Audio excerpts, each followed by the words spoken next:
with opening prayers. So in this book, we have these prayers that we recite that are motivations for us to continue with our teachings, to continue with our practices, continue with our contemplations and meditations.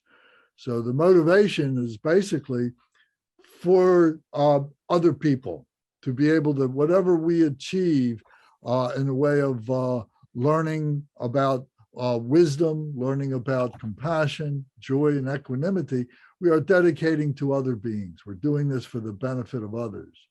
And this helps us to overcome our selfishness, because selfishness is a huge part of what keeps us isolated from being part of a community of beings who all have a spirituality or would like to have a spirituality if they knew about a spirituality. So what we're trying to do within ourselves is to awaken that and to bring that to other beings. So through these prayers, it helps us to maintain our intention to do that, our motivation. So if you don't mind tonight, I'll recite these prayers, and we'll do these in English. So this first one is called the Altruistic Motivation. All mother sentient beings, especially those enemies who hate me, obstructors who harm me, and those who create obstacles on my path to liberation and omniscience. May they experience happiness, be separated from suffering, and swiftly I will establish them in the state of unsurpassed, perfect, complete, and precious Buddhahood. All mother sentient beings, especially those enemies who hate me, obstructors who harm me, and those who create obstacles on my path to liberation and omniscience. May they experience happiness, be separated from suffering, and swiftly I will establish them in the state of unsurpassed, perfect, complete, and precious Buddhahood. All mother sentient beings, especially those enemies who hate me, obstructors who harm me, and those who create obstacles on my path to liberation and omniscience. May they experience happiness, be separated from suffering, and swiftly I will establish them in the state of unsurpassed, perfect, complete, and precious Buddhahood. The next prayer is called the Action Bodhicitta prayer. Bodhicitta is a Sanskrit word. It's actually two words. Bodhi means enlightenment, and chitta means a heart mind. A heart mind. We have our brain mind, but we also have our heart mind. This is the little mind, our brain mind, but the big mind is the heart mind. So bodhicitta then means the wholly enlightened mind. So to put the wholly enlightened mind into action is what this prayer is stating. So it says, thus, until I achieve enlightenment, I perform virtuous deeds with body, speech, and mind. Until death, I perform virtuous deeds with body, speech, and mind. From now until this time tomorrow, I perform virtuous deeds with body, speech, and mind. I'll recite this one more time. Thus, until I achieve enlightenment, I perform virtuous deeds with body, speech, and mind. Until death, I perform virtuous deeds with body, speech, and mind.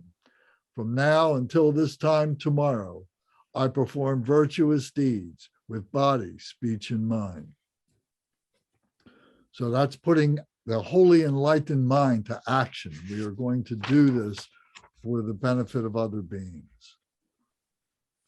Then we go to the prayer here on page 5, which is called the Short Refuge Prayer.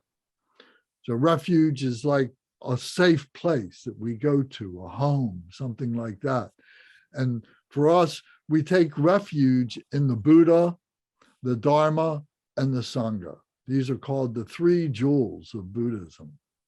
So the Buddha is the historical Buddha who lived 2,600 years ago.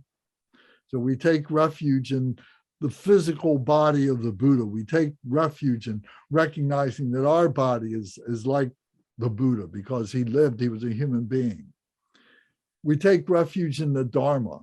The Dharma is the teaching of the Buddha.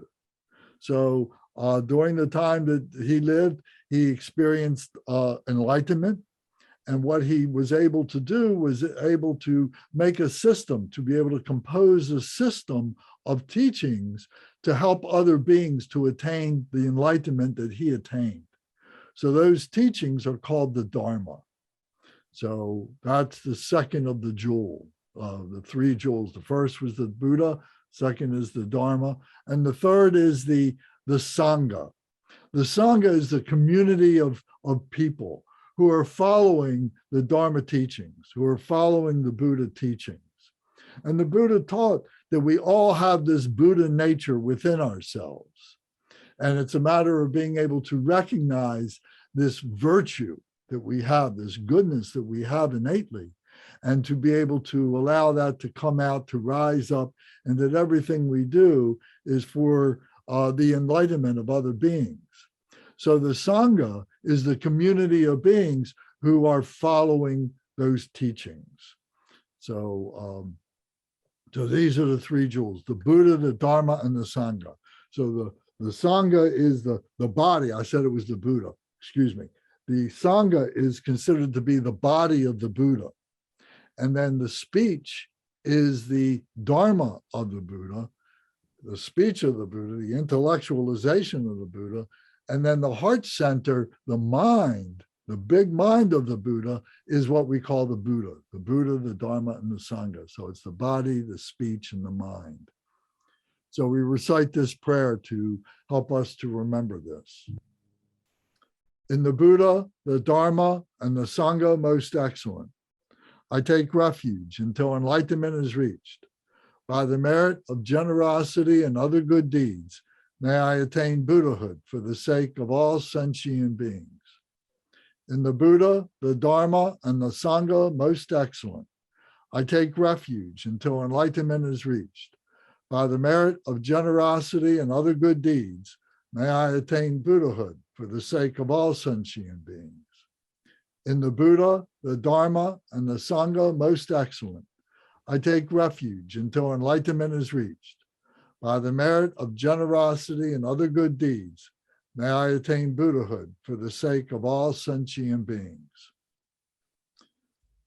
So then the last of our opening prayers tonight will be what's called the four immeasurables. These are the four immeasurable qualities of bodhicitta. So I just explained a moment ago, bodhicitta is the wholly enlightened mind. And this wholly enlightened mind is the mind of all the enlightened beings.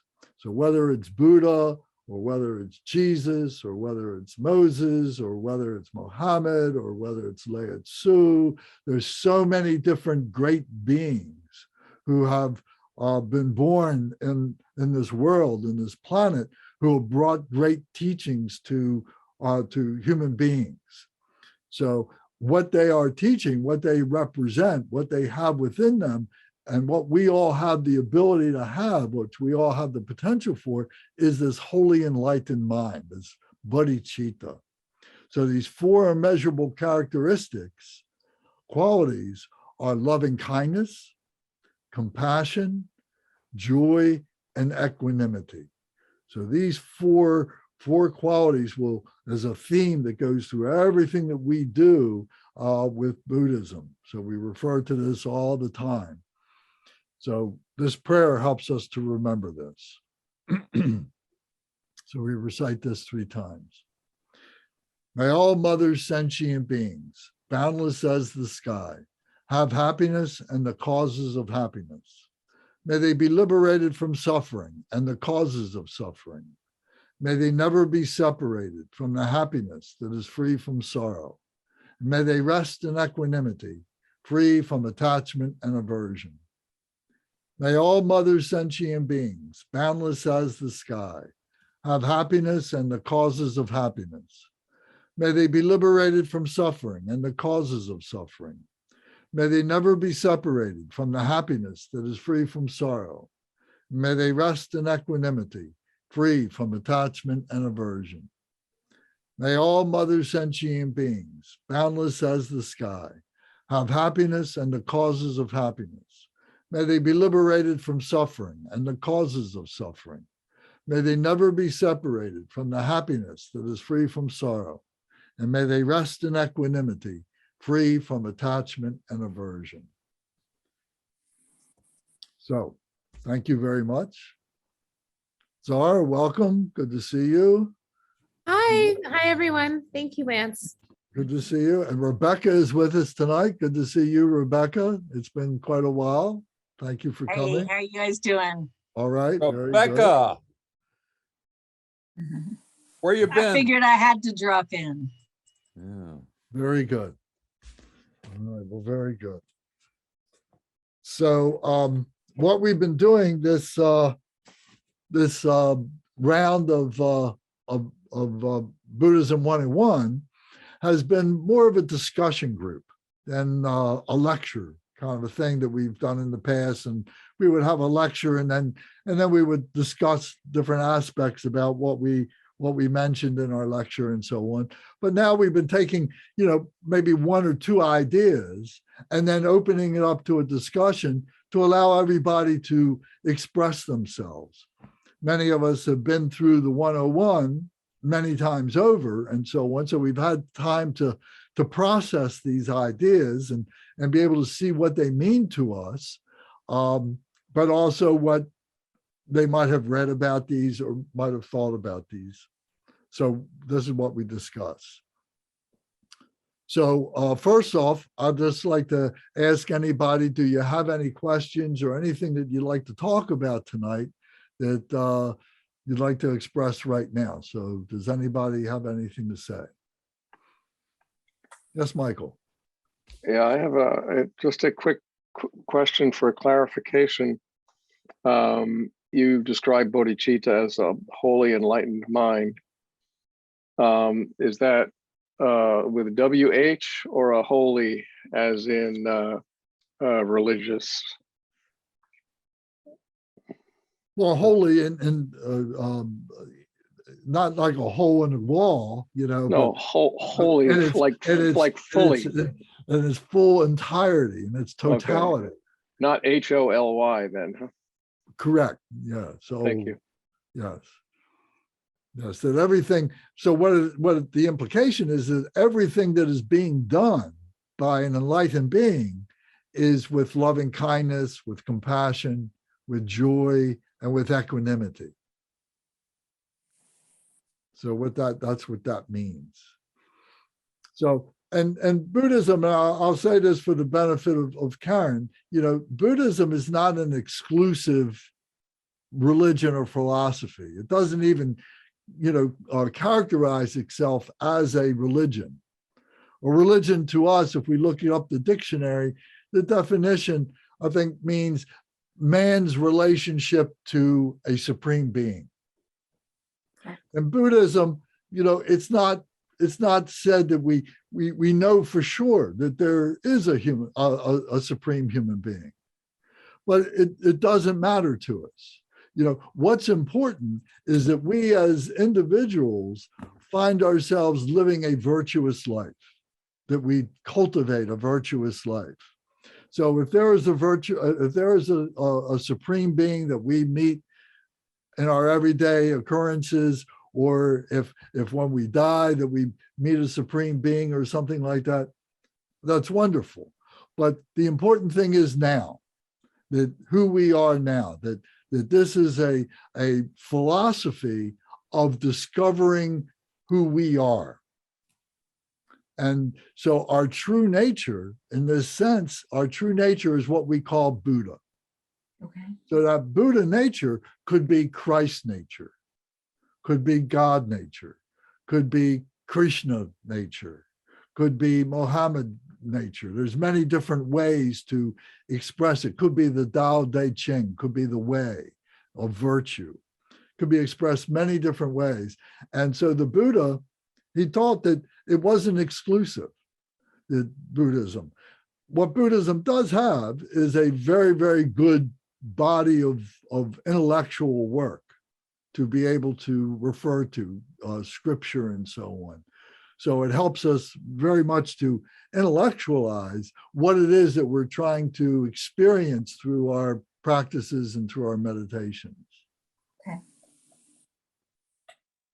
So that wholly enlightened mind is that mind that all things are being done with bodhicitta by enlightened beings. And what we are trying to do is to wake that up within ourselves. Does anybody else have any other comments or anything you'd like to refer to tonight? Okay. So what I'd like to talk about tonight, turn our attention to what we call are the 6 human realms. And we've talked about this many times before, and I think it would be good to have a conversation about it. I'd like to start it by just defining what the 6 human realms are. So as human beings, we experience life in these 6 ways. First off, we are human beings. So of course we experience as being a human being. But many of us may think of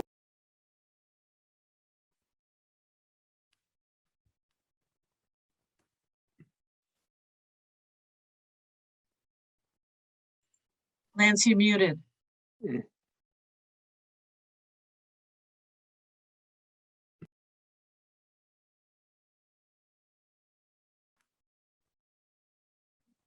I'm There you go. sorry, I don't know how I got muted. Okay. Welcome back. All right, did you, so I was saying about the 6 human lives, did you hear that? You said we experience life in these ways, and then you muted. Okay. So we experience life in this through these 6 human realms, these 6 human ways of being a human being. Sometimes we think of ourselves like being like a god, not maybe the supreme God, but many human beings would look at us here in the West as having a very God-like life. You know, there are beings in other parts of the world that are dying from disease, that are dying from war, dying from famine and so on like that. And they see that all the opulence and everything we have is like living like a god. So some beings think that they are like a god like that.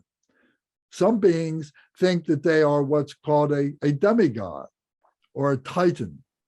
And these titans are very powerful beings, very powerful human beings who have a great ability to be able to convince people to follow them. And maybe it's politically, maybe it's medically, maybe it's financially, maybe it's militarily, but some people have the ability to be able to convince these people, to manipulate people's minds, to say, oh, I should give this person all my faith, all my trust, and give them wealth and give them support and so on like this.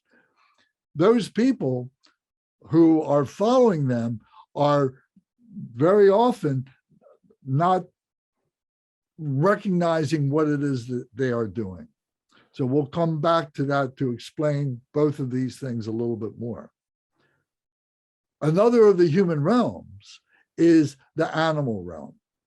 That we of course come out of the animal group of beings, mammals, and that we have many animal instincts.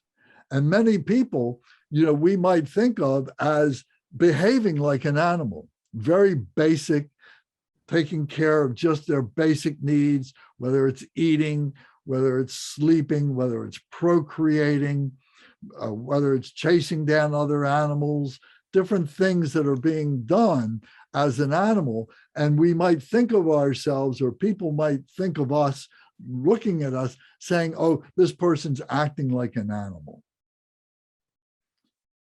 So that's the fourth. Another one is called a hungry ghost.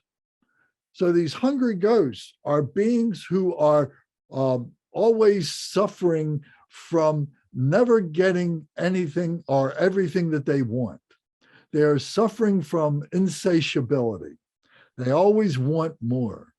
And they're characterized by being big, round, and rotund, have little hands and little legs, and very long necks and very small mouths. And they never can satisfy their hunger. They can never drink enough or never eat enough to satisfy their hunger. So they're always suffering this insatiability, and they're miserable by this. So many human beings are characterized this way, who are just never satisfied with their lot in life. They never get everything that they want. They always want more. So we may think of ourselves like that. We may think of other beings like that. We may go through periods where we have been like that. Then the sixth of the six human realms is the hell realms, or the hell realms. There are actually, they break it down into, in the Buddhist philosophy, they break it down into 18 different hells. And basically there's 8 cold hells and 8 hot hells, and then a couple of these called neighboring hells. And what these mean, more generally, is that these are beings who are suffering from very hard lives, things that they have created for themselves, who have caused them to always be feeling threatened, that their life is in danger, or that they are dying some kind of death, some kind of a hot death. Maybe they're characterized sometimes as drinking hot molten metal, lead, and then they are revived immediately, only to die again. Some in the cold hell might be being crushed between 2 glaciers and being frigid cold. And then as soon as they're crushed, they die, and then they're revived again, only to be crushed again. So there are many beings who feel like that they are in hells, that they are suffering in war zones, they're suffering from famine, they're suffering from illness or from disease. So many times we can think of ourselves that way, or other people, we think of other people like that. So these are the 6 realms of being a human being. And at any time, we are any combination of those 6 realms. When we're early in our life, we may go through a certain proportion of combination. In our middle life, we may go through another proportion. And then in our later lives, another proportion yet.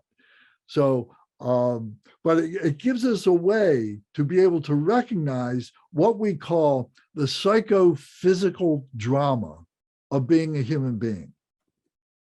So whether these 6 realms actually physically are existent, we don't know.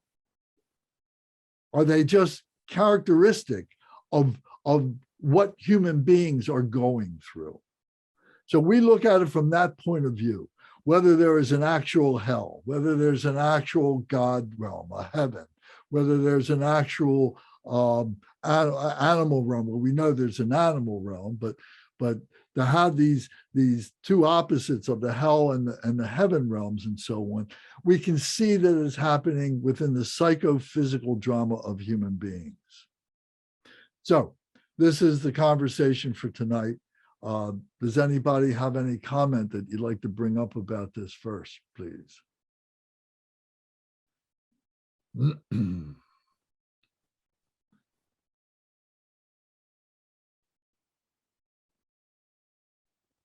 So this is a discussion group, as I remind everybody. We need to put ourselves in the mode and get the conversation started. So Ed, you have your microphone on, so I'm going to ask you to lead the first discussion. What do you think of this? I think I should have had my microphone off. Yeah.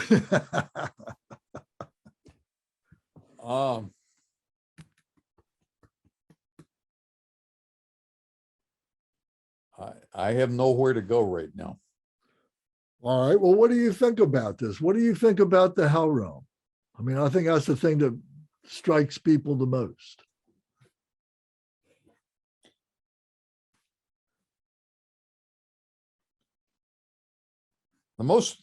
I liked it when you said these are characteristics of what human beings are going through, independent of whether there really is a hell or a heaven or whatever else.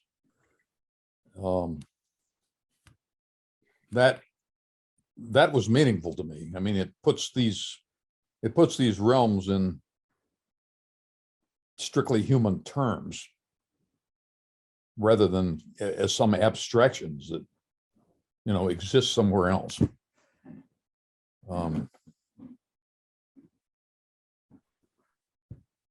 Was this a shock to you when you No. heard this expressed as these 6 human realms? And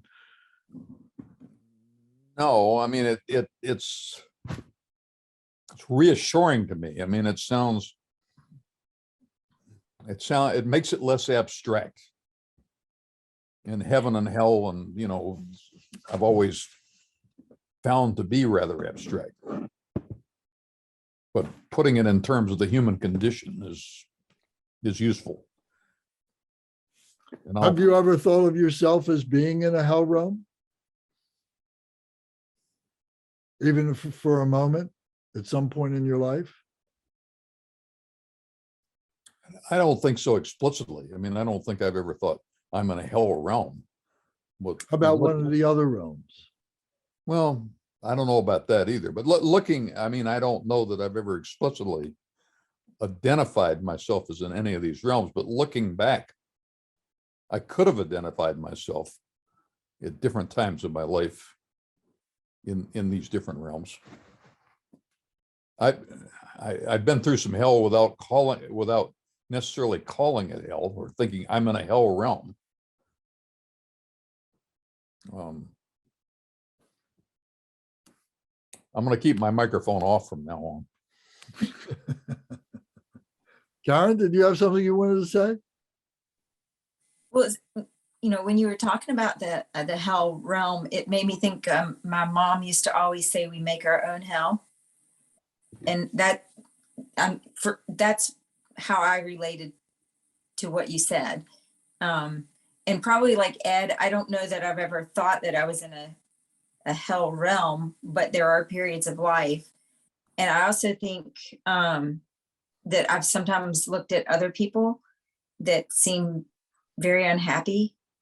And I feel like, kind of like what my mom says sometimes too, we can sometimes create our own hell. We get stuck in it. So that's how I heard it when you explained it. I'm not sure if that's the correct interpretation or if there is a correct interpretation of it. But it made sense to me because I've always had trouble with some of the other religions with this strict the heaven and hell. This interpretation makes more sense to me. What do you think about some other people? Do you watch TV or read in magazines or books or something and maybe witness other people who maybe it occurs to you that maybe these people are in hell? I do. I mean, I you know, some of the things you brought up about even some of the different conditions in the world. I mean, some of it is some people bring it on themselves. Other people seem to be the victims of it for some reason or another. But it certainly seems like a form of hell. Okay. Very good. Thank you. Mm-hmm. Would somebody else like to comment?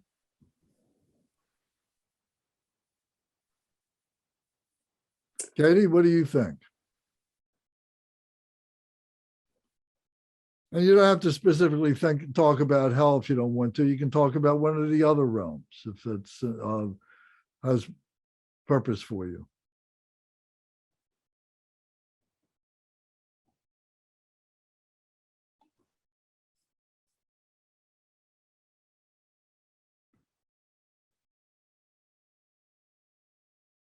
I think it's a way of explaining our existence.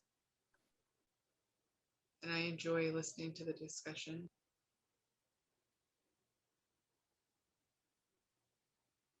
That's really all I want to comment on that, if that's all right. Okay. Tom, how about you? Would you comment on what you think about the 6 human realms? Yeah, sometimes I can feel my ego, my pride going into the God realms, or the jealous God realms, you know. And it's very easy to do, you know. I mean, it's, you know, you get caught up, you know, you get caught up with yourself and caught up, you know, with your own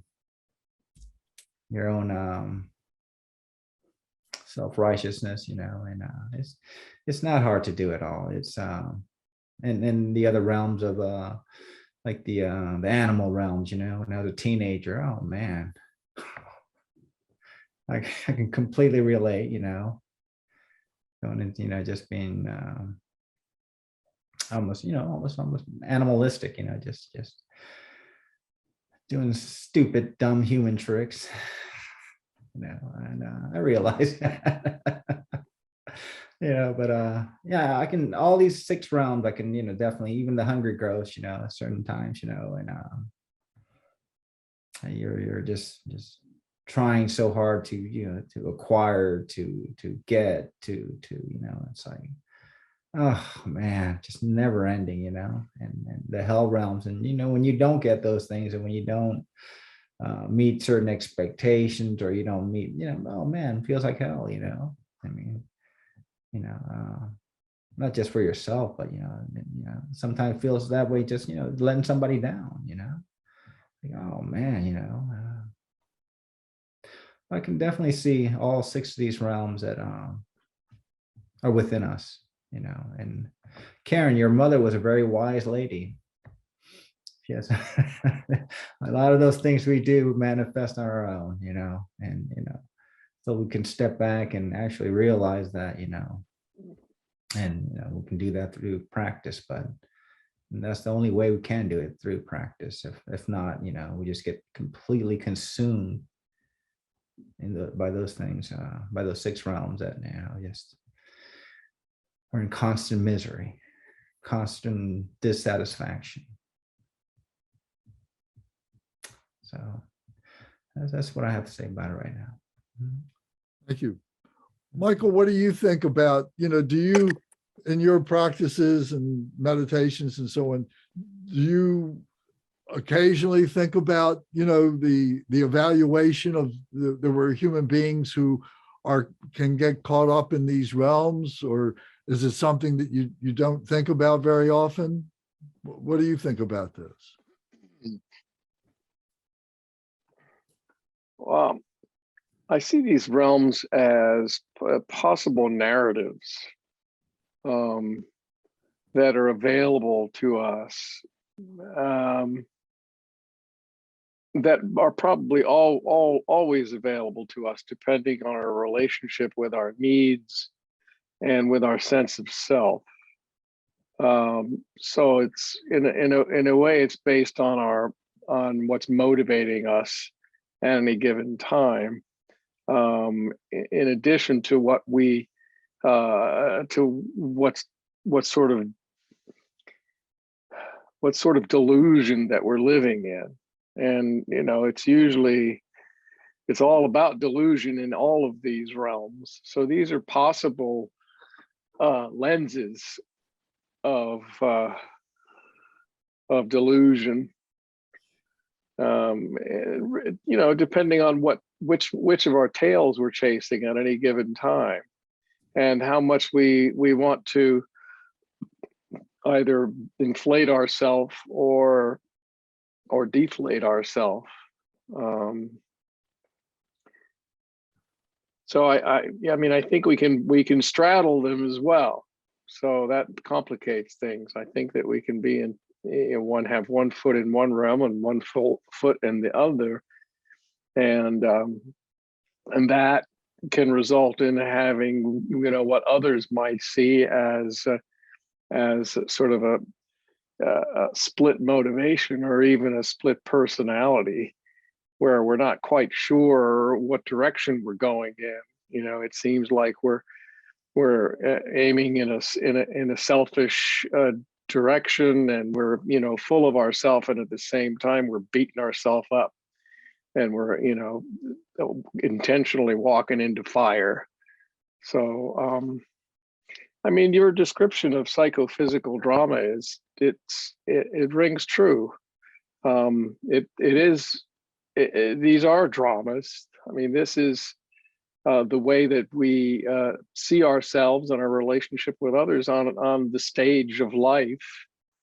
And it depends on what role we might be playing. And these are six sort of broader roles that probably have little sub roles underneath them that are a little more complicated. But I think we can be in any one of these experiences, depending on depending on the narrative that we put ourselves in, the storyline that we're running at any given time, and whether we're happy or not with our behavior and with our resources, and with our outlook and with our possible future.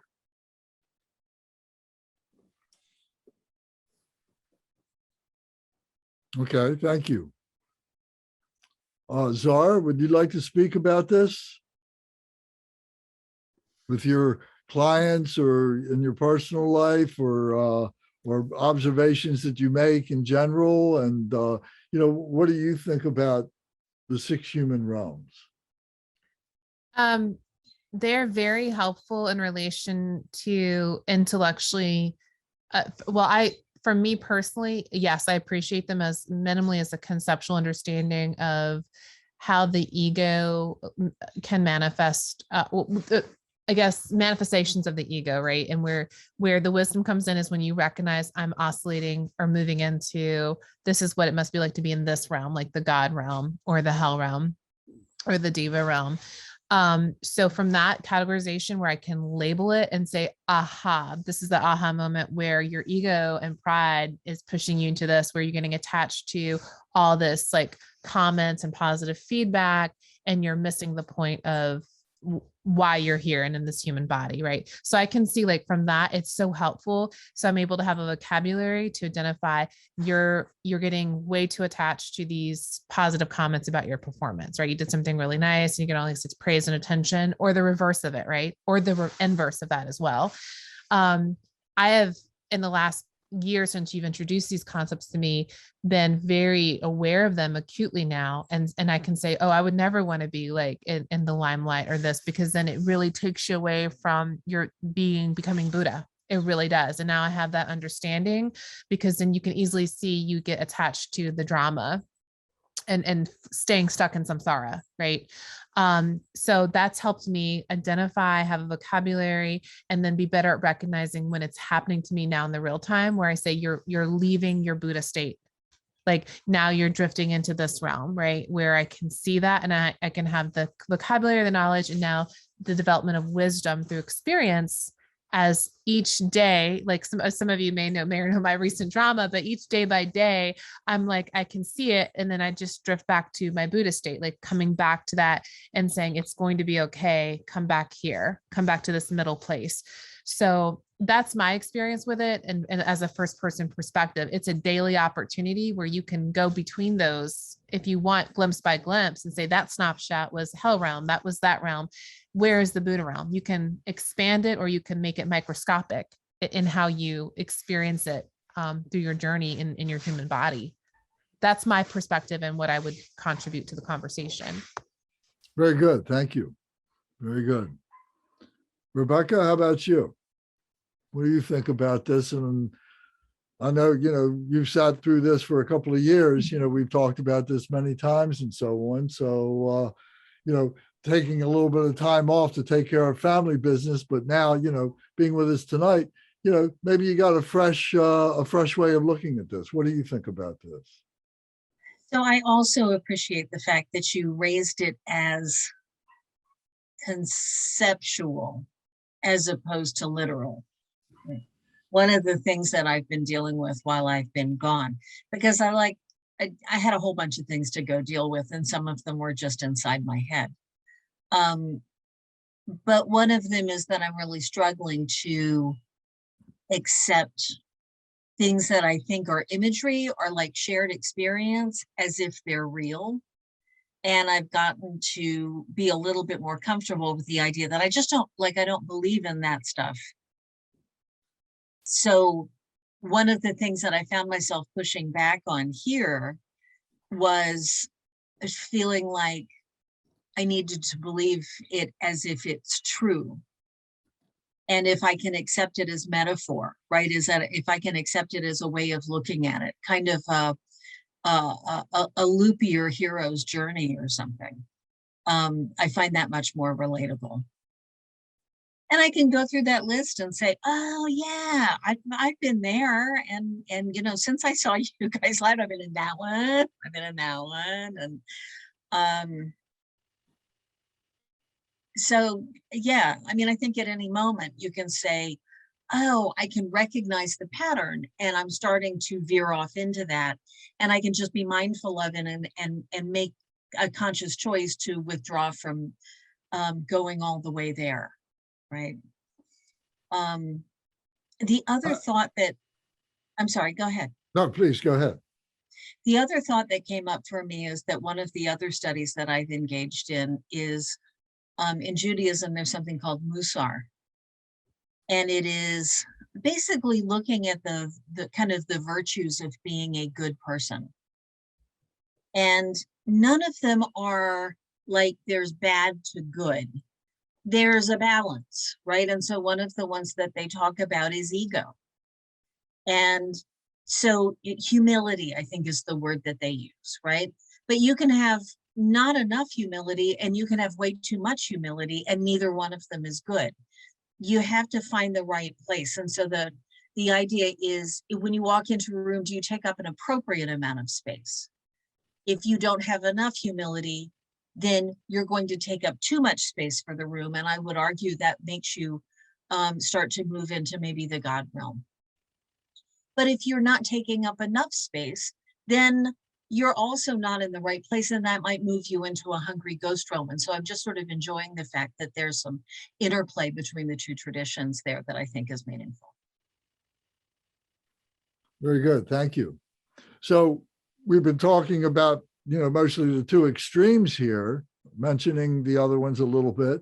But what do you think it is then to be a human being? What is it to be a balanced human being? You know, and how cognizant do we need to be of the choices we make to be able to recognize, you know, those things that keep coming around, and we keep making choices, and sometimes they're the right choices, sometimes they're the wrong choices. So what is it, you know, to be a human being? So maybe somebody can comment on that. Is this what our experience of being a human being is about? Why do we have this life?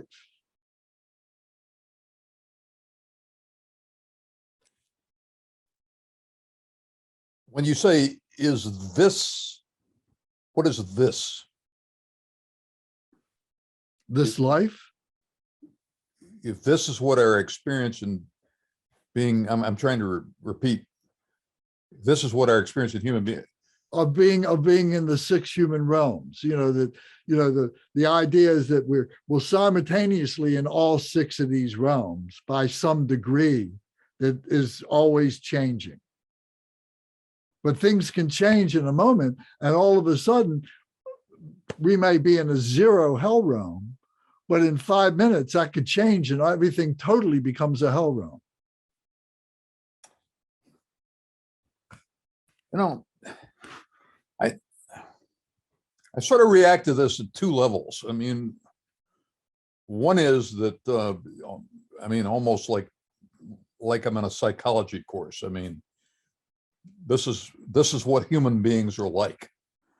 I mean, one way of, I'm learning about human beings, and vaguely aware that, yeah, I've had experiences in my life that sort of fall into these categories. I mean, that's one level.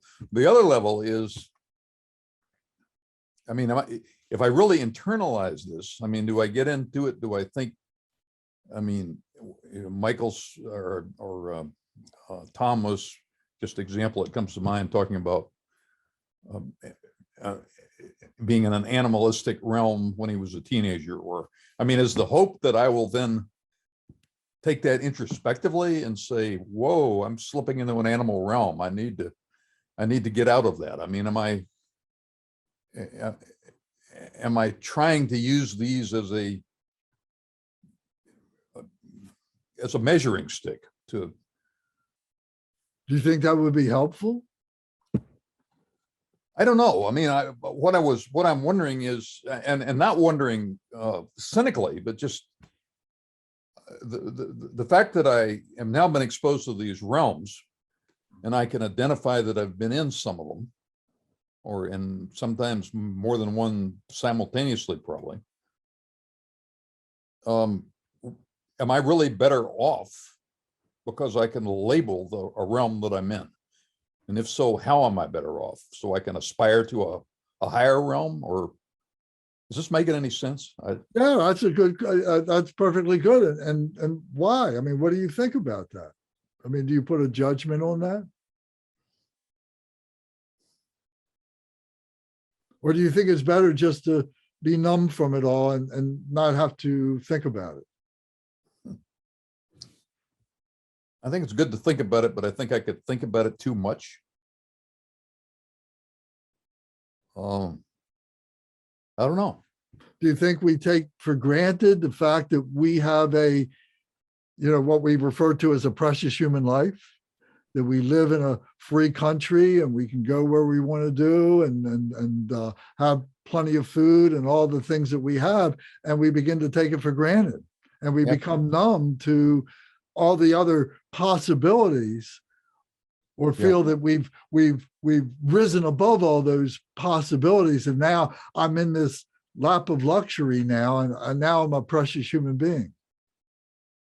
Do I think we become numb to that? Yeah, absolutely. And can we get blindsided by that? Absolutely, but I think some numbness. I mean, I'm at some level, I'm numb to what's going on. Well, I mean, numb to what's going on in Ukraine. If I get into that too much, without having any role in it, how much? I don't know. I mean, Well, that's a good question too, but I think we ought to come back to that. Yeah. That specific point about Ukraine and so on. Well, I'm all over the map. I'm okay.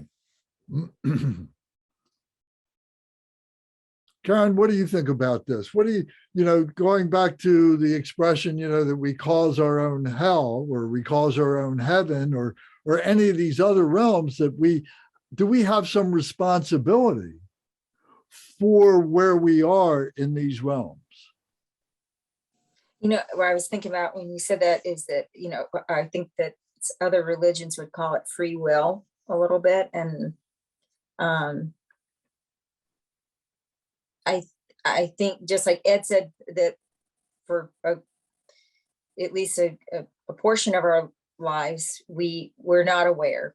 We lose our awareness, but something will bring us back. So I know, I think a few other people mentioned it's a balance, and being aware. I mean, the description is, it is great for awareness. I mean, no matter, maybe I didn't have these labels, but I think that's, I think that Tom mentioned it too. It's funny. I'm also taking a sociology class, and I have a paper to write on that, and it has to do with stages of life, and which stage of life at this point do you think has been the most influential? And I actually can see, like Tom said too, certain stages of life where some of these are more, some of these realms are more prominent than others. But I feel like once I'm in a middle stage, you can kind of see them all a little more clearly. I don't know if I'm kind of rambling, so I don't know if that makes sense. No, it makes good sense. Do you think it's important? When do you think it's important to learn these things? Do you think that being a child and being in grammar school or middle school or maybe not until you're in your 20 something, or do you wait until you're 40 or 50 to learn these kinds of things? I think you're learning them, all through your life, but you just become more aware as you get older.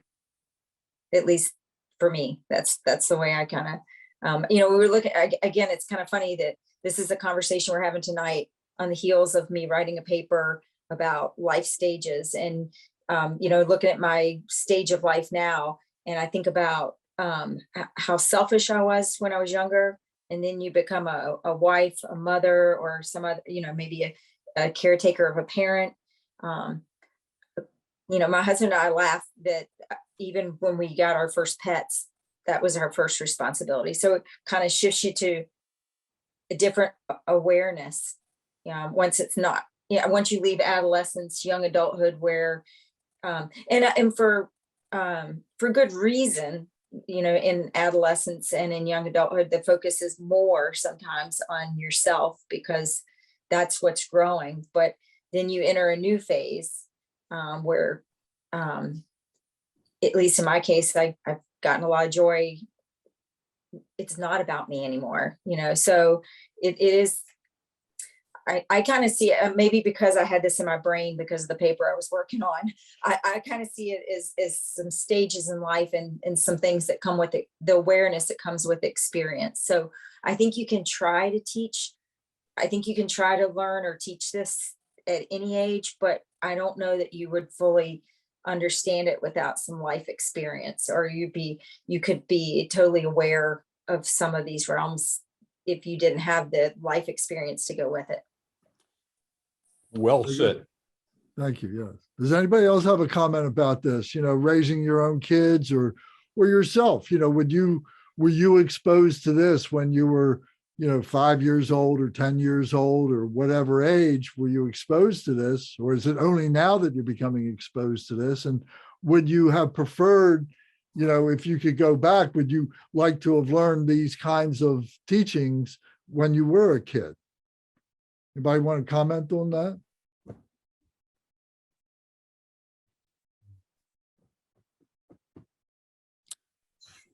Lance, would that take away from each of our journeys though, like to bring us to where we're supposed to be, like even if we had wanted those things? I mean, I think ideally the answer is yes. I would have liked to have known, but I guess more of the pressing question is that, I don't know, like I'm thinking it as a deeper level, like, does that really matter? Like, because then that changes our journey, right? It changes maybe the course of our, I don't know. Where's Michael? Where's Ed? I'm gonna throw the ball over. Well, wait a minute before we go there. So the question becomes, I guess there is a, you can say, oh well, I'm a perfect Lance now. All the choices I've made have brought me to this level of whatever perfect Lance is.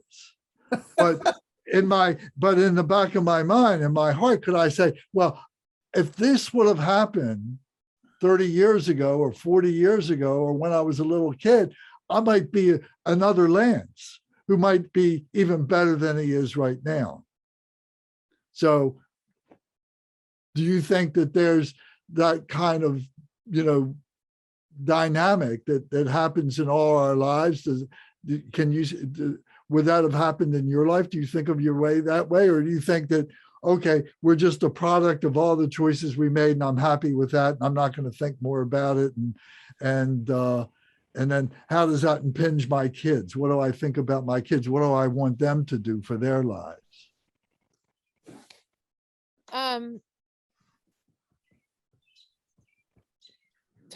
Ooh, it's a deep one, Lance.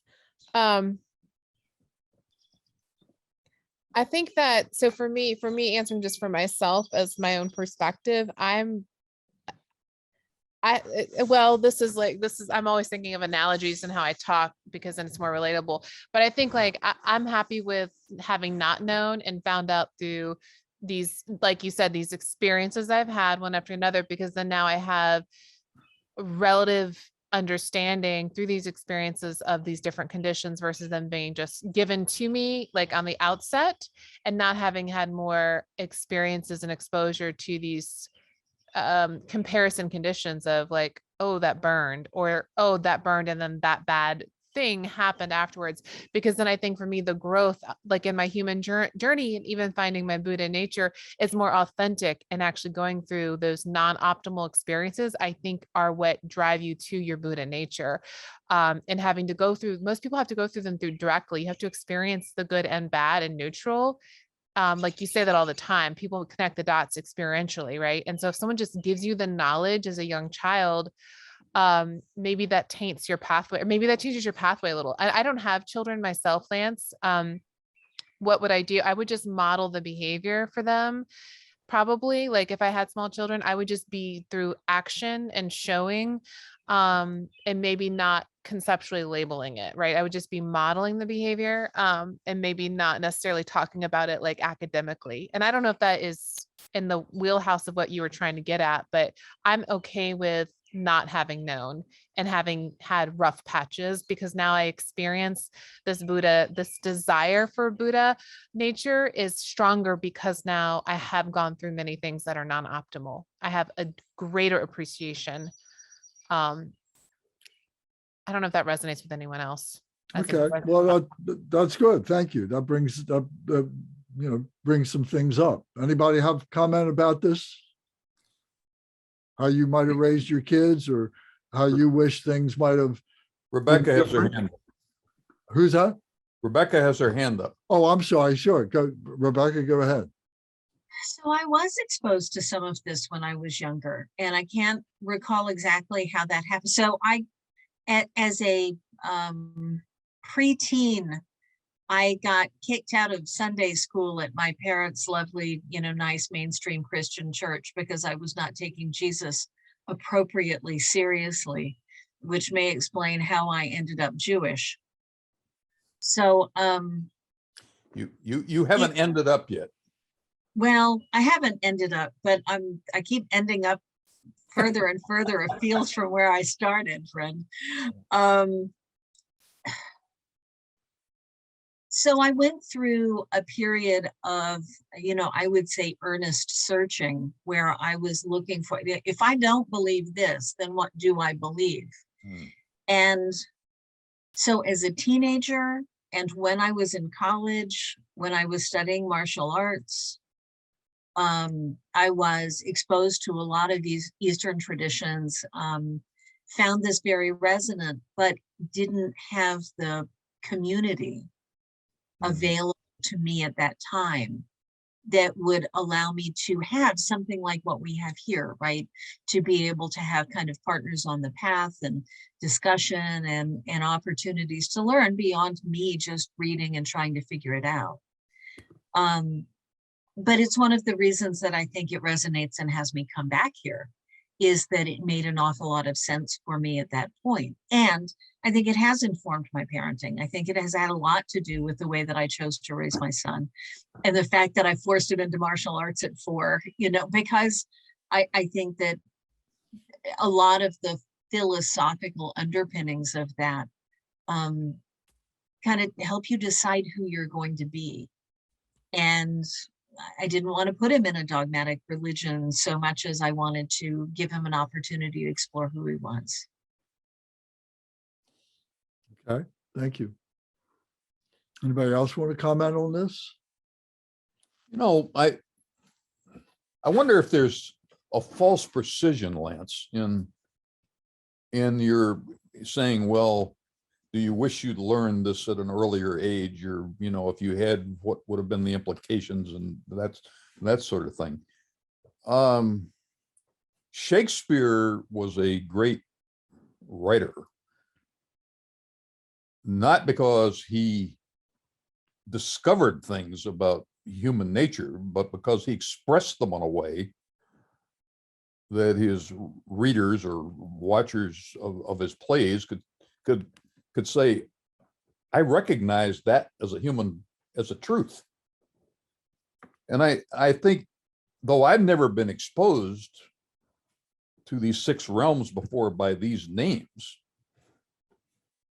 I had some understanding of them, or I wouldn't be able to say when you describe a realm, oh yeah, I know what that is. Which I can do. I mean, what this is a category system for some stuff I already understood at some level, but now have a classification system for. But I don't think I knew nothing about it and now have learned it in total. Let me ask this question generally, and that is, one of the things that has been said about our current situation, world situation, or American situation, whatever, that there is this spiritual malaise, that there is this spiritual bankruptcy. Have you heard that? Yes. Do you think it's true? Yes. What do we do? How do we circumvent that? How do we change that? What could we have done in the past? Maybe not us as individuals, but what could society have done to avoid that? And now, taking it a little bit more personally, what can we do to move that to a better place? What do you think of that? Are we spiritually bankrupt? Is the world spiritually bankrupt? And is it true, or are we misinterpreting it? What do we do with that idea? That's a question for anybody who wants to respond, right? Yeah.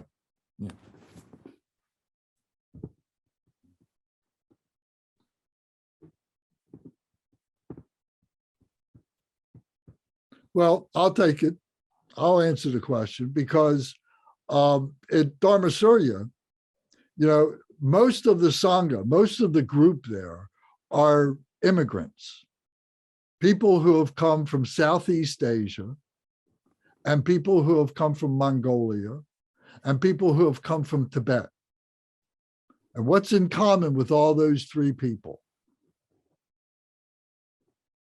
They've all left their country because of political unrest, losing freedoms and so on, and they sought freedom to come to America. And then they raised their children. And now they're middle-aged, these folks who left, back in the 1970s and so on. And there is this void in their lives because they were caught up in the political struggles that they were having to escape from and so on. And they didn't get the spiritual teachings. I mean, not everybody, but for the most part. And now they're thinking about their children. And they're thinking about, I can't let this happen to my children, because I came from a spiritually rich culture that got subverted by the politics. Now I'm in America, and now everybody's getting seduced by capitalism and having I, me, mine, and all that kind of stuff. And now it becomes a greater challenge than ever before, maybe. Yeah. So this is what I'm talking about when I say, if we had the choice to go back and be able to change some things early in our lives, would we have wanted more spiritual training? Or let's say we wanted more psychological training to understand psychology when we were in middle school or something like that. Would that have helped our being able to navigate through our teenage years and our 20s and so on like that? Do you think it would made a difference? So that's a question to everybody. I have a response. Okay. You say you have no response? I have a response. Oh, okay, And good. I'm trying to figure out how to start it. All right. What I see here, not among us, but in the US right now, is rigidity, right? So it's not a lack of spirituality in my mind, but it is a spiritual rigidity that people are very, they hold on very tightly to, I have my way and my way is the right way. And I am not going to go to hell, but you are definitely going to hell because you don't believe what I believe, right? And we see it in politics and we see it in religion. We said, so as someone who is Jewish by choice, over the last 6 years, it's been extremely challenging.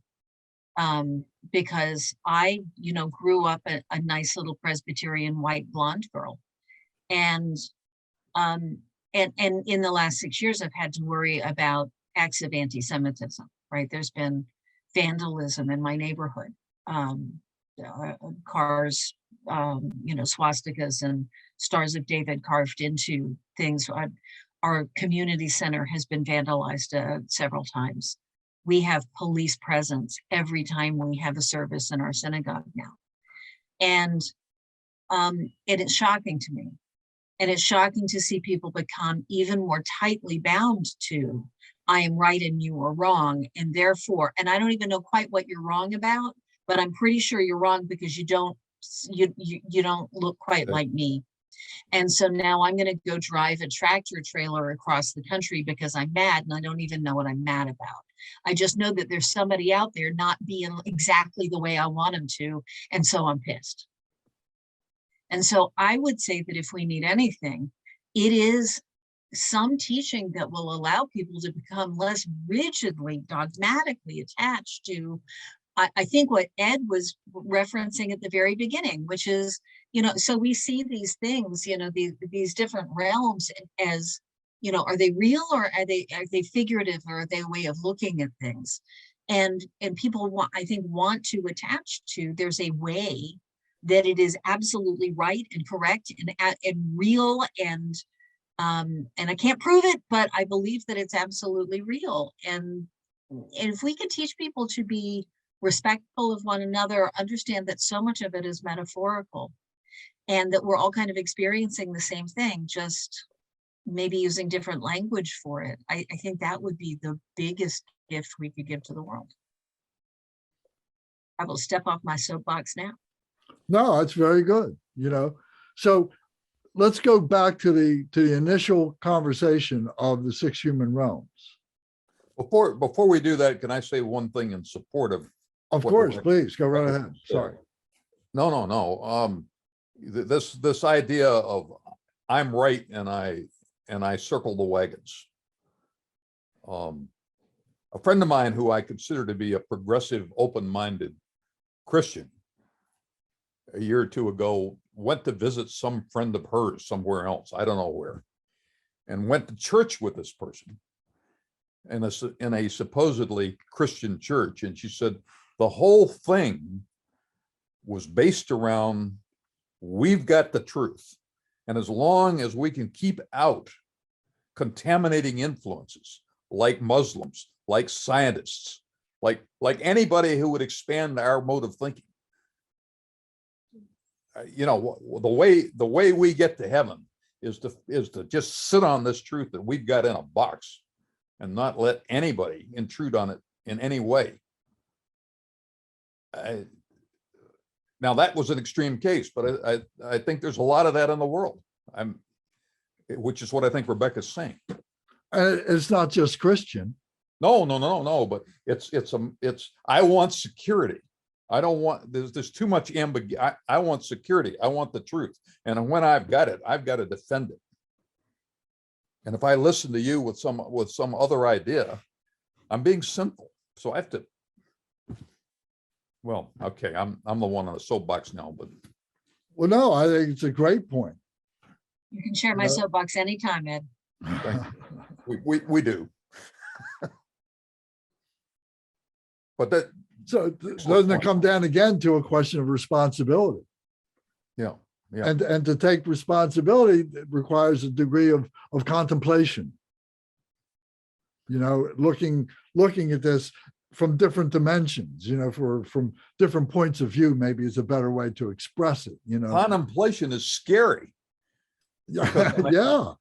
because I'm acknowledging that there are things I don't know. And how do you do that? And that's basically what we're trying to understand, is this Dharma, which is giving us a context in which to have contemplation that is not exclusively Buddhist, because it takes into consideration psychology, it takes into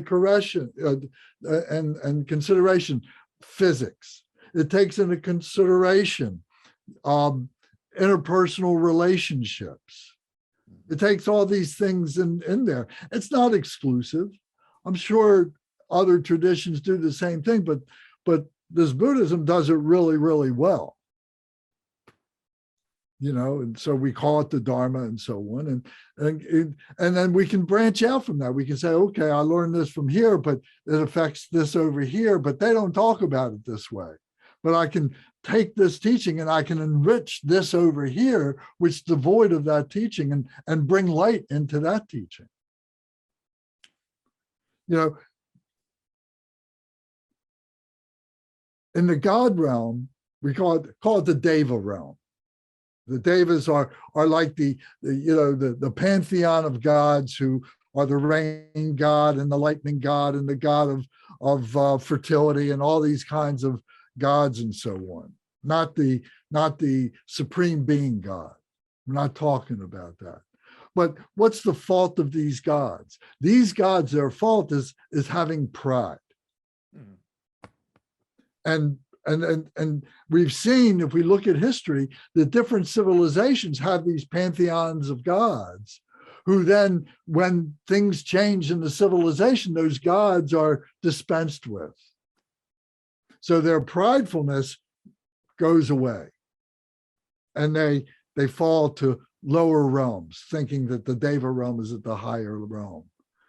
In the demigod realm, we talk about that their fault is conflict, that they are jealous. They're constantly fighting with each other, and they're trying to grab the attention of other people and so on, and get their adoration in whatever form it takes. In the animal realm, they're ignorant. They don't know what's going on. They have a very limited point of view and so on. And so that's their fault. The hungry ghost god, we already said, theirs was selfishness, was greediness, was wanting more, insatiability. Their misery was based on their greediness. And in the hell realms, their suffering is based on hatred, aggression, anger. And because of that, they've been put into this hell realm where their life is threatened every single moment. They're only going to live for a moment. They're going to die a terrible death, and then they're going to be revived only to die that death over and over and over again because of the hatred that they caused to be in this realm. So each one of these realms has a cause. In the human realm, what's the human realm? What is the cause of the human realm? Well, collectively, it's all of these. Well, we could say that it's delusion. And what overcomes delusion? How do we overcome delusion?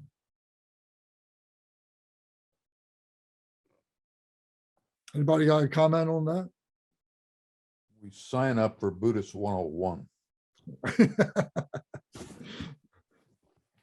Michael's hands up.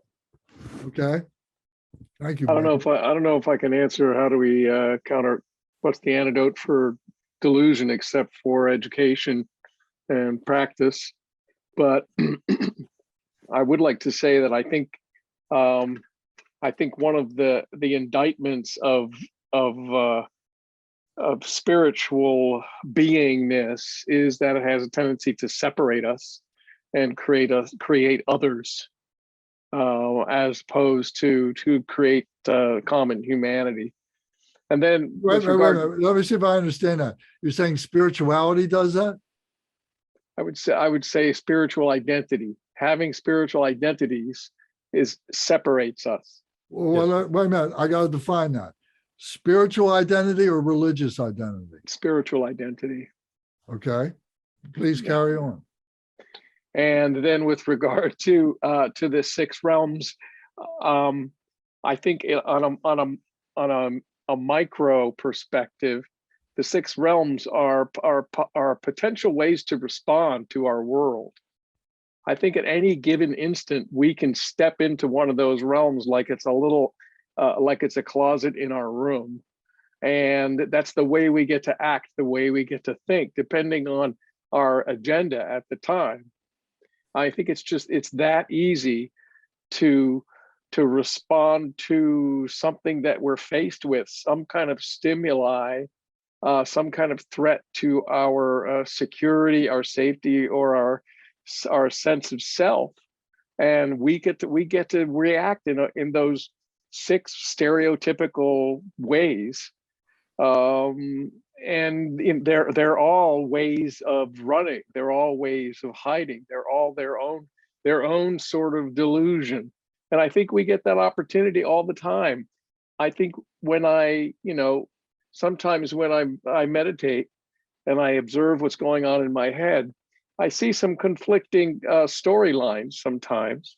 And then I'm faced with a choice. Do I want to adopt this perspective or that perspective based on what I seem to be responding to? Especially if we don't have a lot of response time and we're not trained in pausing before we respond, then we can make the wrong decisions. And I think they're all really available to us at any given moment to slip into. And they're all breeds of delusion. So I don't think one is any better than the other. I know I suffered from a variety of addictions throughout my day, and that's stereotypical hungry ghost behavior, And at the same time, I was raised to think that I was all that. So I definitely have been in the God realm. And we've all slipped into the animal realm as well, ignorance and we act like meat, we act like animals towards each other. I think it's really just a choice of perspectives based on the relationship that we want to craft and in any given moment with our universe, with each other, and with ourselves. Okay, thank you. Anybody like to comment on that or anything else?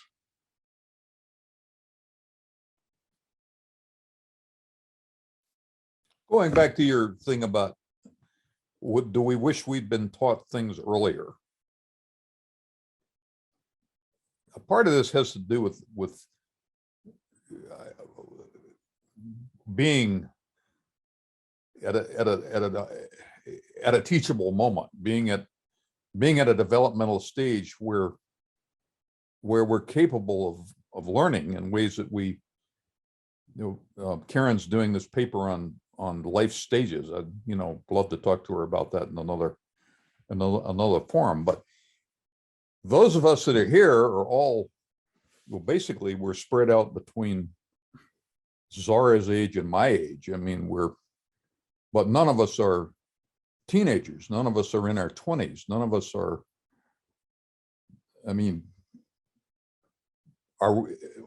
why is that? I mean, are we at a place in our lives where we're able to be more receptive than we were before? I mean, could we have been taught all the things earlier that we learn now?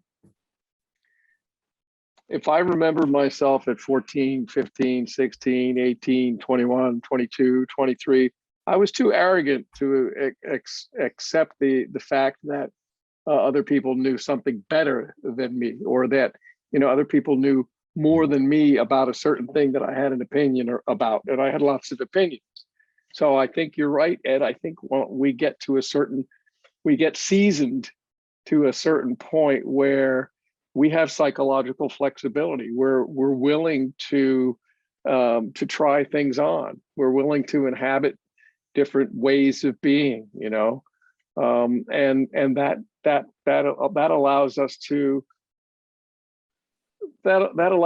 be flexible psychically, to sort of. Is that a form of freedom? Is that a good thing? Oh, absolutely. Do you think there's such a thing as having too much of a good thing? Well, I mean, I'm thinking in terms of being fluid, of being like the water, being able to fill whatever vessel or whatever hole in the creek there that happens to show up. I think that's perfectly fine.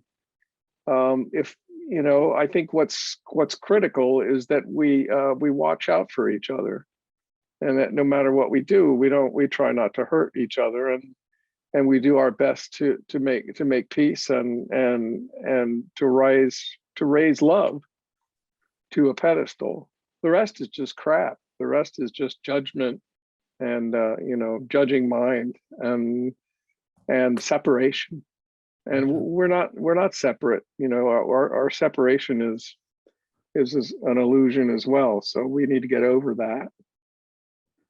Zara, I see you got your microphone on. Did you want to say something?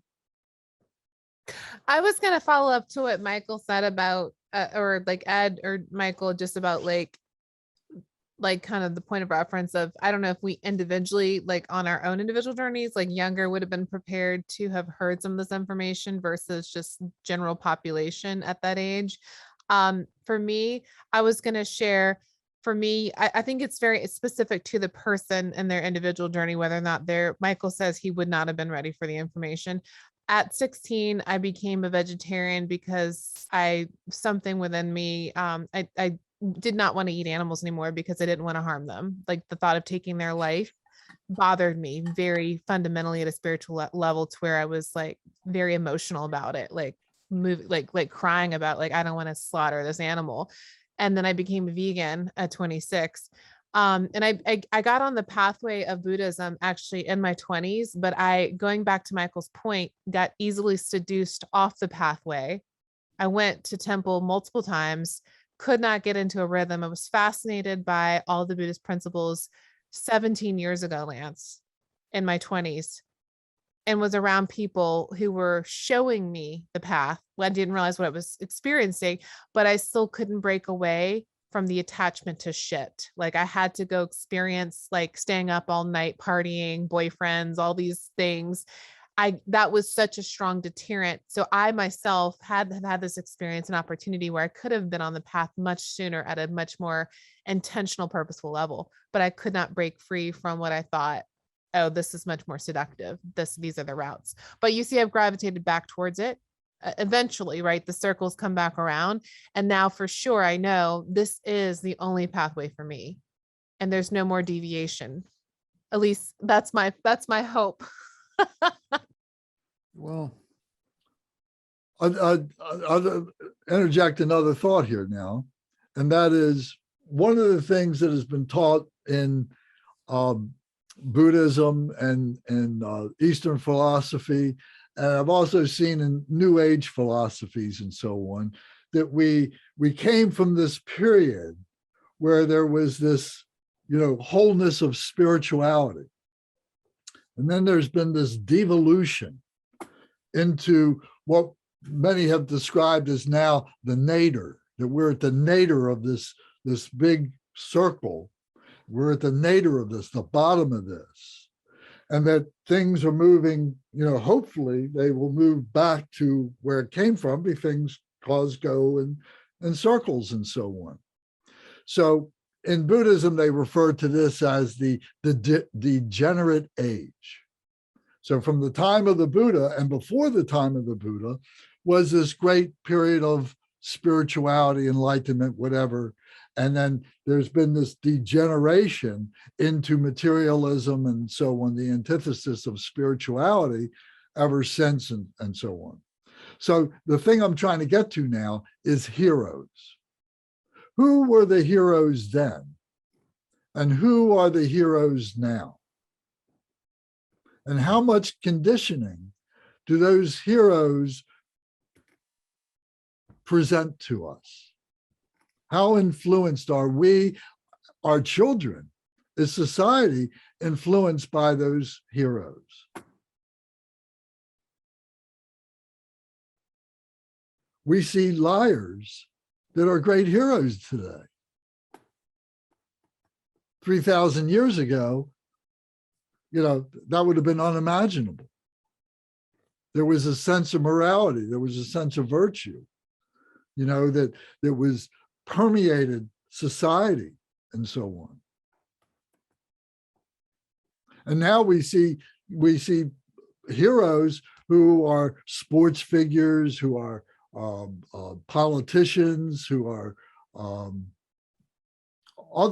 who amass great sums of money, but yet you find out that how they got that money or what they did before they got that money, suddenly becomes revealed, and now everything turns upside down in their lives because all that fame that they had now becomes disgrace. So again, I'm making the point of delusion. And how do we guard ourselves from delusion? And where is that balance? Where do we find that balance? Do we find the balance through intellectualization? Or do we find that balance through something that transcends intellectualization?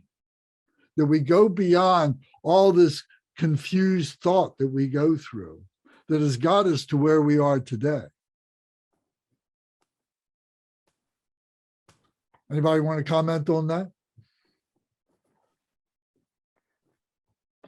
Well, there's a big body of people with a body of thought that believe that we need to stay out of our head, and that that we're best making a U-turn into our body, because our body is the only thing that lives in the present moment, and we're time travelers. So we're always living in the past or in the future, and that's where our focus is. But we get to do that because we intellectualize, because we can live in a world of imagery and fantasy and imagination. And it's only when we come down to living in our own meat that we're actually in the moment. And it's the experience of being in the moment that can be sobering for some people, that can feel more real than any imagining or theorizing that we can do in our heads. I believe we need to think. I believe we need to imagine and be creative. But at the same time, I believe we need to ground ourselves frequently in this right here, right now, because this is a serious place to be right here, right now. There's shit flying around. It's brutal. The right here, right now, it might as well be 3,000 years ago. There are gladiators out there, and there are lions eating people, and there are lions that are other people, and it's just I think the world of concepts has us trapped, and we don't handle it. We don't handle it well. Ed talked about categories, and I think in terms of taxonomies, and humans just love to put things in boxes. And when we put things in boxes, we're saying this is this, but we're also saying what it's not. So every time we noticed something, every time we put a name on something, we're separating it from the rest of the universe. And that goes for ourselves as well, and our own experience. Every time we identify our experience as unique, we're denying the experience of the rest of humanity, I think. And that's pretty tough. That allows us to live right now with all the crap that's going on in the world, and all of the horror that humans are inflicting upon each other, and not sweat it. You know, not sweat it. We figure it'll be better tomorrow, and you know, somebody's going to have some peace talks, or somebody's going to do something, and or otherwise we get nostalgic. You know, want things to be like the way they were in the good old days. You know, when everybody had slaves and everybody was comfortable. There's all these worlds that are not here, that has nothing to do with this moment.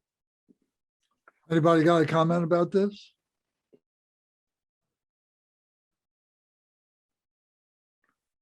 All right, so Michael, I'm sorry, go Well, ahead, Rebecca. Well, I was gonna say, well, does someone else have a comment? Oh, Rebecca. sorry, all right, but, Oh, well, I was no, gonna you say, go I'm first sorry. and then Rebecca. All right. Okay, I Michael. would, by the way, I was just being provocative here. I was just. You are being provocative. yeah. You provoked me, Michael. Michael, good job. You did it. I was just going to say, like, I feel the opposite of everything you just said. I feel so optimistic about what's happening right now. I feel like we're shedding layers of crap and we're going to come through this like in a better way. Like for me, it's the evolution of humanity in a positive way. I don't see it as reversing. I see this as becoming like, this is part of like the path for the evolution of what humans need to go through to become better and more towards a Buddha nature. But that's my take on it. That's my perspective. Go ahead. But at the same time, I'm sure you feel like the only way that that humanity can get away from designing its own suffering is to do it all together, is to raise all of us, so that one person's suffering is everybody's suffering, and we need to be concerned about that. Yeah, for sure. Yeah, I do agree with that. Yeah. So, but I do see that as a possibility in happening, as something that could happen maybe in my lifetime, at least the beginning of it. I don't know. Yeah, I'm optimistic. Well, Okay, we let have me ask Rebecca. She was going to say something before. Well, and I was going to say, go, Michael. But orthogonally to, I think, how Zara responded. So Lance, what you originally said was, would we, are we better off intellectualizing, or should we go to spirit, was the way I interpreted where you were headed. That was the point, yes. My concern is that I think that people wander off into spirit and lose track of what's true. And what's true in the sense that I think Michael was raising, like what is actually happening right here, right now?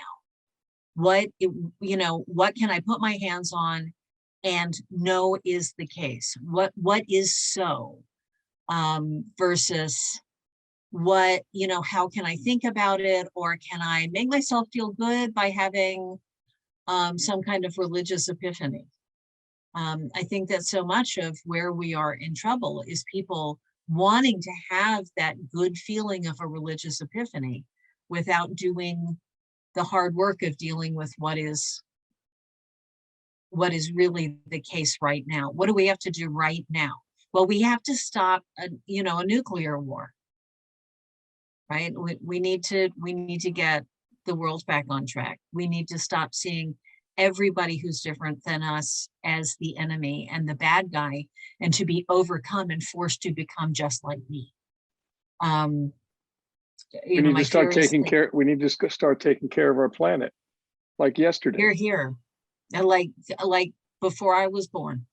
So let me ask this. We've talked about this many times over the years and everything, and I think we're at the core of its meaning right now. Is we've expressed that we have three bodies. The physical body, the intellectual body, and the spiritual body. How much of that do you think is true? I believe Really, that's literally true. Yeah. 100% for me. And not at all for me. I think a body is a concept. Body's like a glass.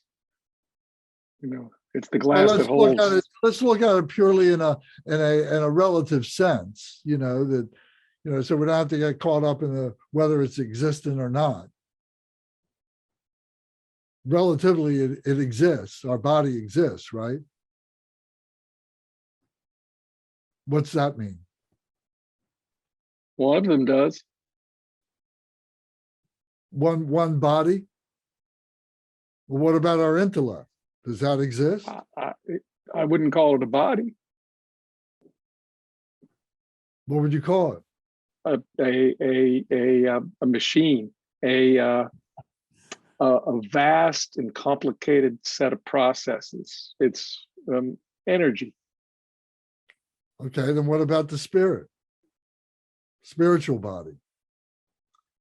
Intentionally undefinable. So inconceivable to nail down anyway.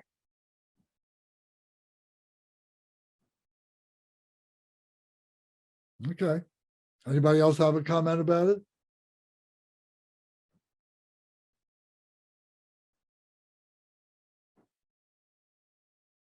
I think the body, the intellect, and the spirit are, I mean, I think these are three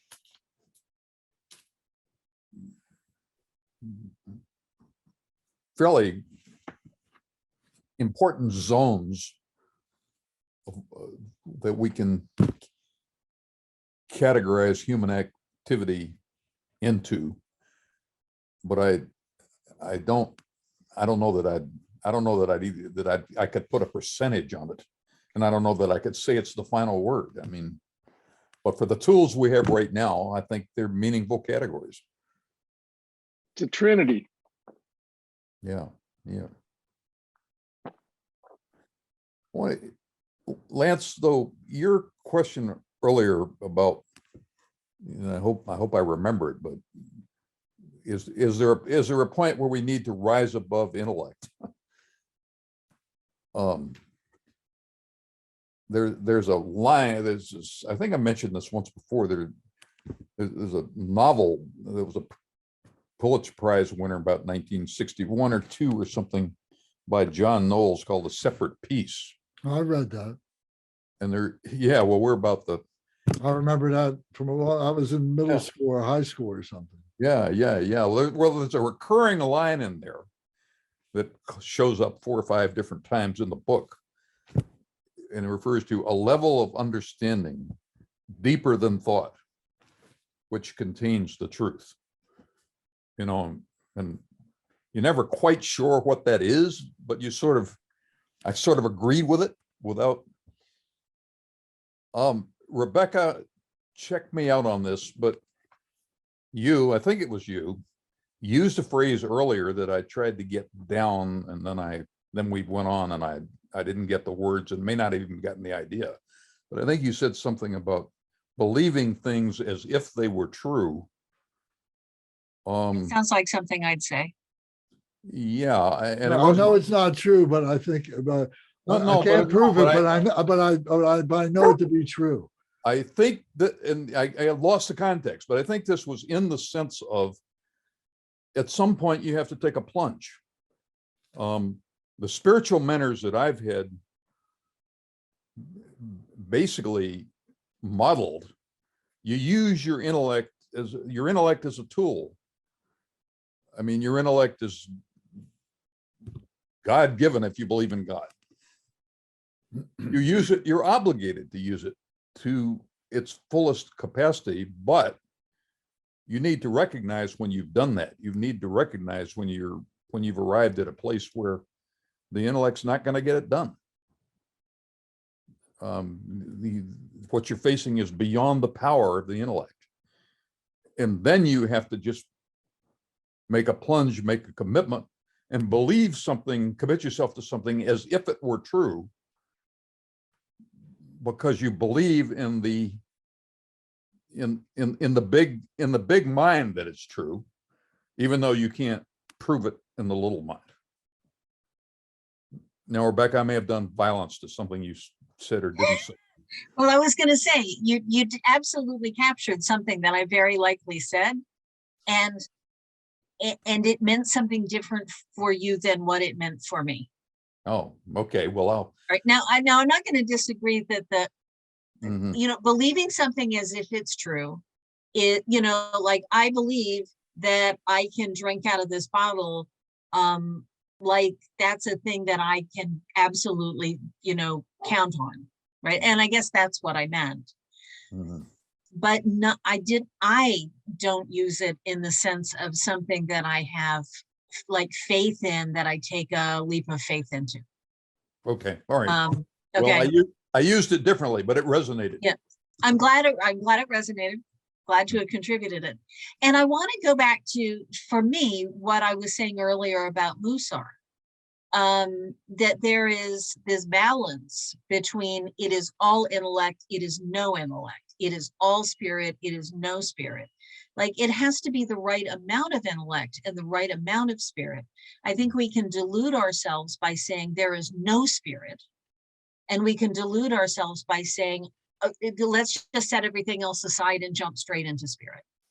And to me, what I got out of this whole conversation that just transpired is that the concern is the delusion for me, that there are so many places where one could walk into delusion if you fall off of that little central balance point. To me, the important thing is to not be deluded. And if I go into spirituality too much, I can see a place where I start walking straight into delusion. And if I go into intellect too much, there's a place there where I can get completely deluded. If I How trust do you my define physicality delusion? too much, same thing, right? How do you define delusion? Seeing what I want to see, not what's so.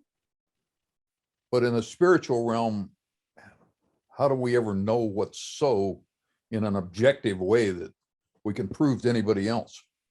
If I've made something up that sounds really, really good to me, but means that I think other people are stupid, I mean, that's just a case in point, right? Okay. Well, isn't that an intellectualization of something that can't be intellectualized? Isn't that the definition of spirituality? Yeah. And I don't know. But if I believe that the flying spaghetti monster is absolutely the thing and absolutely right, then, and everybody else is wrong, then my spiritual attachment to that concept becomes delusional if there's nothing that proves that it's righter than anything else. I think I've become a relativist. Well, how about the reality of experience? Do you think that there's a reality of experience? Can you say that another way?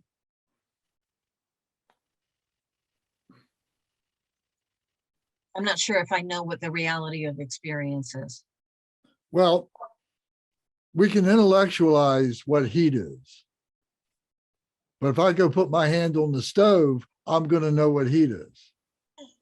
Fair. Right? There's a reality of experience there, right? That transcended or solidified, whatever you want to say, the intellectualization of that concept. But now with spirituality, we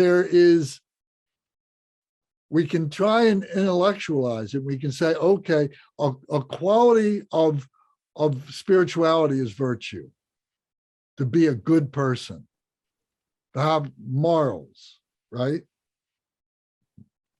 Okay. But can that be experienced? Do you intellectualize that and say, okay, I'm going to follow the 10 Commandments because the 10 Commandments is is an intellectual exposition of a spiritual point of view. Yeah. But do I really believe it? Do I really know it's true? Or can you do something? Do we have the ability as a human being to literally transcend our physical body, our intellectual mind, and transcend into something that is more profound, more deeper. You know, you could say maybe it's mysterious. You can use a lot of different words for it. And that's the point. There's no word to be able to really conceptualize what it is. But yet, can you have that experience? And do you want to trust in attaining that experience? And can you say that that experience doesn't exist if you've never had the experience? Or have you had the experience and say, oh yeah, it exists, but I can't tell you what it is. I can tell you how to get there, but I can't tell you what it is.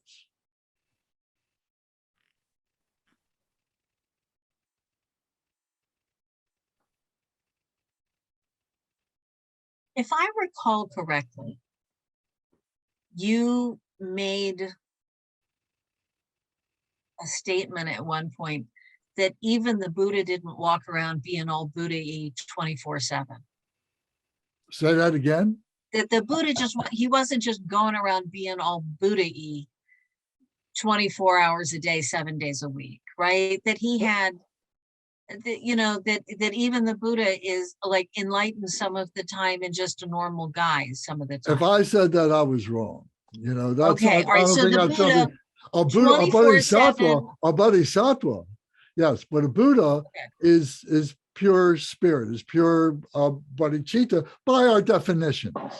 It might have been talking about the historical Buddha. Well, up to the point that he became the living Buddha, that's the legend of it. You know, you can argue it, but we don't know.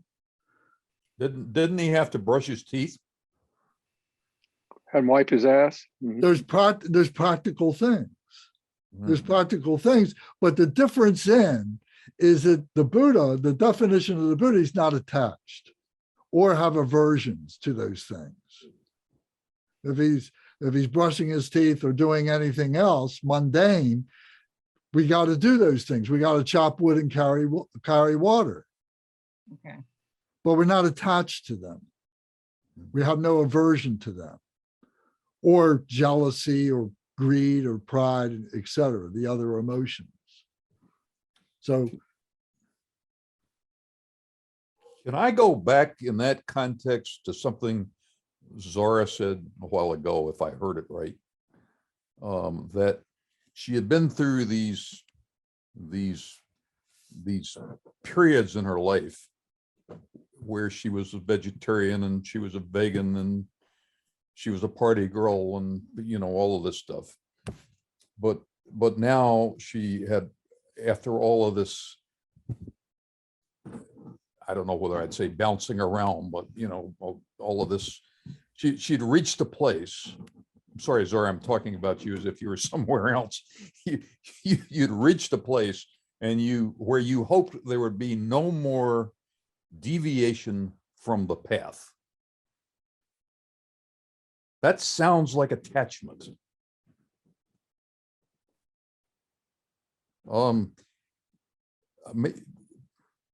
Is that attachment? Are you conversating with me about what I was reflecting about on my journey to? Yeah. Yeah, but it's interesting, like the use of vocabulary to describe things. I was talking to someone earlier and I said the word protect, and they said, I think what you're trying to say is the word hold, like hold space versus protecting space. When I think about what words we use and like what it sounds like to someone else. So maybe I didn't choose the right words, but maybe the point where I am right now in my life is I know that through those previous experiences, like the things you just described about like kind of like just being a human being and going through different developmental periods, where I've finally landed in a spot where this feels like home and I want to stay close to home. And maybe that is attachment. And maybe Lance, you can elaborate on it, but that's maybe a more simplistic way to describe like where I am right now. This feels like my tribe. This feels like the closest thing based off of all of those learning experiences. This feels like where my spirit feels at peace and serenity. Is the bouncing around lifestyle and all these other distractions doesn't feel good. And like this feels good. And I wasn't being critical, by the way. I was just trying to. No. Yeah. Yeah, no, I know you weren't. I actually I love that you provided that feedback, because it gives me something to consider as well. Is like, I'm not attached to maybe Lance knows this too. Maybe Zara falls off 10 years from now, right? Maybe I fall off the wagon, maybe I fall off the wagon and then I have to come back to it in 20 more years. Like, who knows, right? But I don't know, Lance, if you have ideas about that, but I think it's an interesting point. Can I read you something? Please do. I've been reading the Tao Te Ching, which is an empirical Buddhism. It talks about the way, the Tao, as that this is, our Buddha nature, without saying Buddha nature. It doesn't have any Buddhist references to it, but it's talking about the same thing. So I started thinking about, well, how do I really love Buddhism. It's really great. It's really helped me. And I know it's helped other people and so on. How do I square this? So in thinking about it, I wrote this down. So it says, Buddhism feeds the ego with virtue in the forms of exemplars who characterize human perfection. So in this sense, Buddhism is a tool. The manifested Buddhist presence,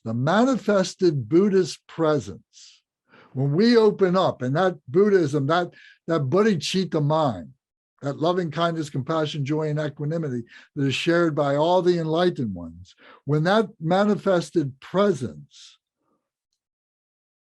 they are satisfied, the manifested Buddhist personae, I didn't read my own writing, the personae that is created from this manifestation now, all these different Buddhas and so on, are satisfied in their enlightened activities to be of benefit to all beings and to respect the world's nature of things, the world nature of things. So it's a system. Buddhism is a system. First and last, it's a system. It's not an end of its own means. It's just a way of being able to intellectualize something.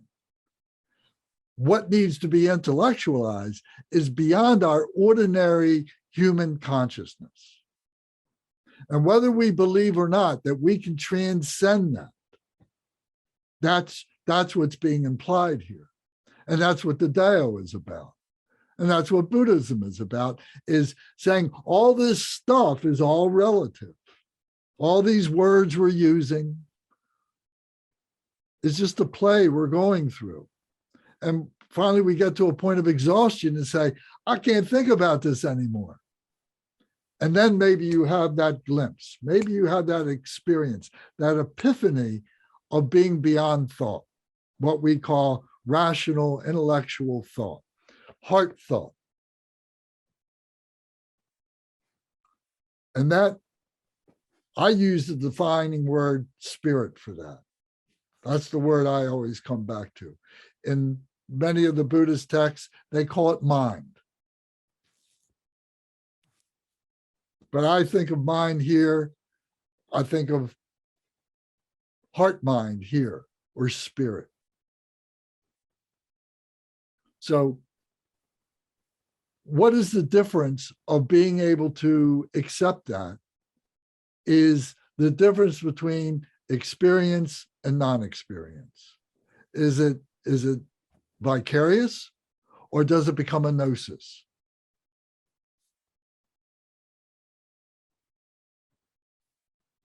So that's the question we all have to answer for ourselves. And if you're looking for the gnosis, then we'll do everything we can to help you to recognize that, to realize it for yourself, to experience that. If it's intellectualization, then we're gonna, all these scripture and everything is there for you too, and all the different cultures of scripture is there to, that all talk about the same thing. But it's the experience of that that makes the difference.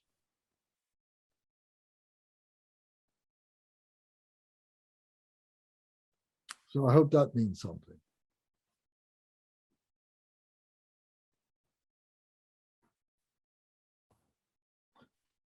And to put a fine point on it, we've been talking about this stuff for years in Buddhism 101.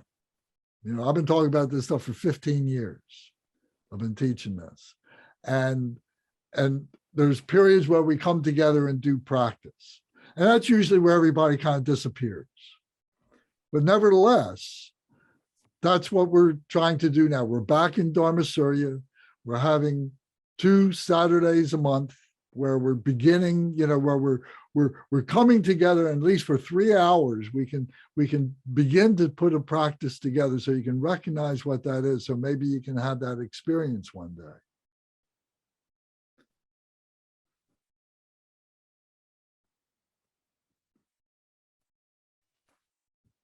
Lance, I put a present for you in the chat. Oh, thank you. It's my favorite translation of the Tao Te Ching. Can you read it?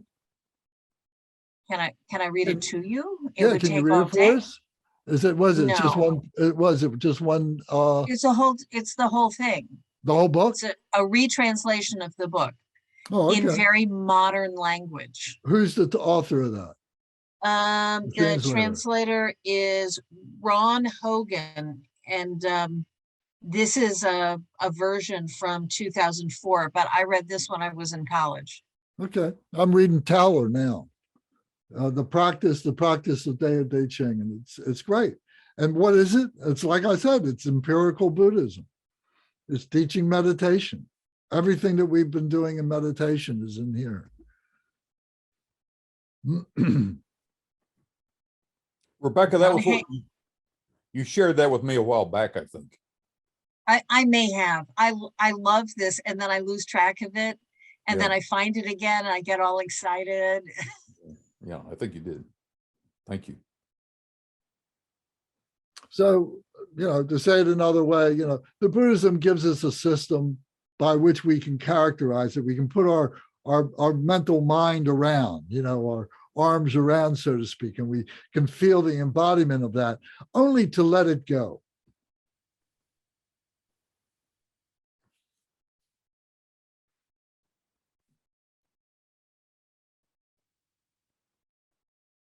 All right, well, I don't want to drag this out anymore.